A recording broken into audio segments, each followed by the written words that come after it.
Wohnen ist ein Grundbedürfnis. Wie kann es so weit kommen, dass ich irgendwie hier so eine auspressbare Zitrone bin für so einen Konzern? Und der Renditedruck kann katastrophale Folgen haben für die Befriedigung dieses Grundbedürfnisses Wohnen. Wir sind Menschen, wir brauchen ein Zuhause.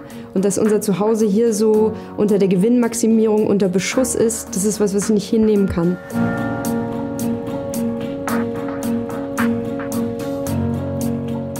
Ich bin Jasmin, ich wohne seit 2019 bei der Deutschen Wohnen und arbeite im öffentlichen Dienst, im Gesundheitswesen und hatte mich total gefreut, nach 3-jähriger Wohnungssuche in Berlin endlich was gefunden zu haben.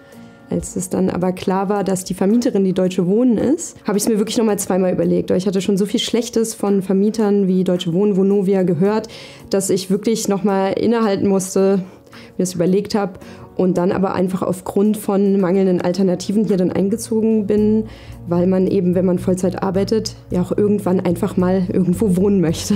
Mein Name ist Susanne Heeg, ich bin Professorin für Stadtforschung am Institut für Humangeographie der Goethe-Universität in Frankfurt. Ich beschäftige mich mit den Mechanismen auf dem Wohnungsmarkt und wie Wohnungen zu einer Geldanlageform geworden sind. Das heißt eigentlich eine Form des Finanzinvestments geworden sind und dabei ist Wohnen doch tatsächlich ein Grundbedürfnis. Um die Jahrtausendwende haben viele Kommunen ihren öffentlichen Wohnungsbestand verkauft. Das bedeutet, dass Wohnungen, die vorher gemeinnützig gebunden waren, auch durch das Gemeinnützigkeitsgesetz und damit eine Kostenmiete hatten, die fest gedeckelt war und auch mit einem stetigen Erhalt der Wohnungen auch einhergegangen sind, das heißt Erhaltungsinvestitionen, dass sie dann an Finanzinvestoren übergingen.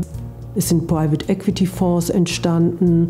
Es sind Vermögensverwaltungen, haben in Wohnungen investiert und offene und geschlossene Immobilienfonds und weitere. Alles das sind Anleger im Feld von Wohnen. Ja, ich habe ziemlich schnell gemerkt, dass in meiner Wohnung Sachen besonders sind, dass ich irgendwie tolle Sachen habe, eine moderne Küche und habe dann gemerkt, dass ich das alles auch über die Miete bezahle und zwar für immer. Also als Mieterin merkt man ziemlich schnell, dass es hier nicht um einen selbst geht, sondern nur um Dinge, die in der Miete als Abschlag quasi bezahlt werden können. Das bedeutet, hier werde ich nicht gefragt, was ich brauche, sondern es wird mir reingestellt und ich habe das gefälligst zu bezahlen.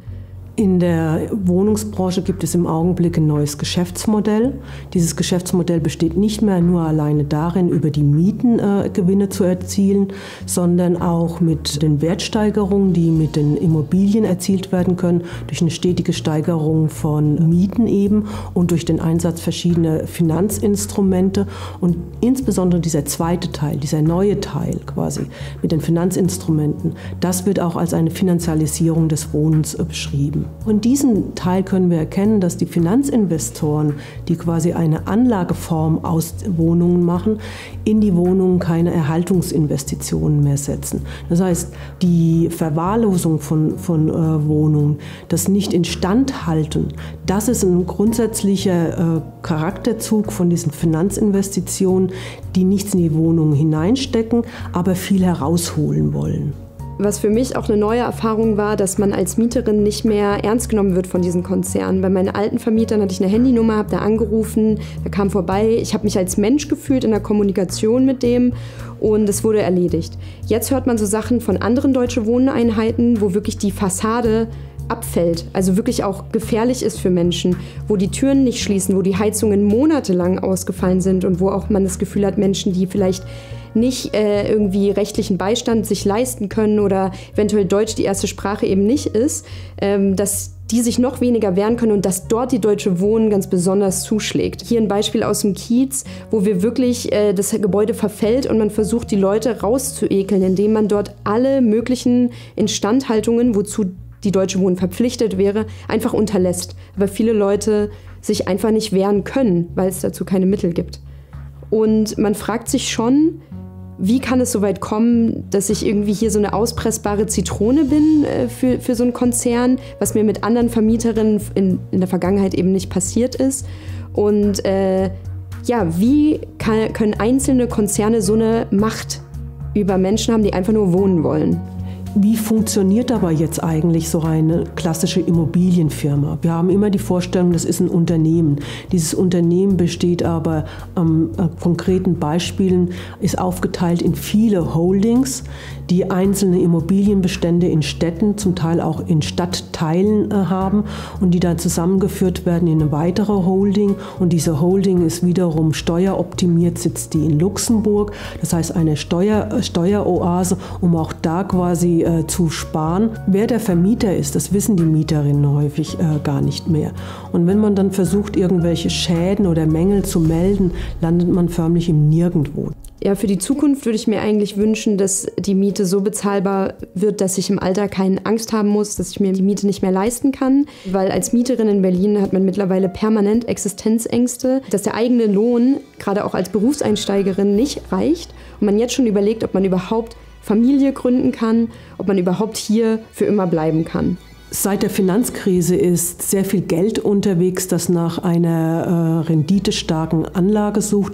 Und das war in den vergangenen 15 Jahren Wohnen. Der Immobiliensektor bietet augenblicklich profitable Möglichkeiten zur Anlage.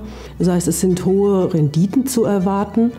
Diese Renditen sind aber nicht zu vereinbaren damit, dass Wohnen ein Grundbedürfnis ist. Das heißt, dass Menschen insbesondere mit einem geringen Einkommen sich die Mieten gar nicht mehr leisten können und damit in ihrem Leben auch bedroht sind. Es geht hier wirklich um die Abzocke, auch mit der Warmmiete, mit den Nebenkosten, mit irgendwelchen Positionen, die in meinem Mietvertrag stehen, die ich bezahle, von denen ich nie gesehen habe, dass sie passieren. Wohnen darf nicht ein Finanzinstrument werden, sondern Wohnen ist ein Grundbedürfnis, das gemeinnützig verfasst werden müsste, so dass es den Menschen dient. Und ich bin der vollsten Überzeugung, dass es immer gut ist, dass man zum Beispiel, wie ich jetzt auch, mit Nachbarinnen spricht, sich ein bisschen austauscht, auch mal vergleicht, wer zahlt wo was. Aber schlussendlich brauchen wir die Hilfe der Regierung, wir brauchen mehr Regulation und da hoffe ich wirklich ganz stark, dass sich dort in den nächsten Jahren wirklich was ändert in Deutschland.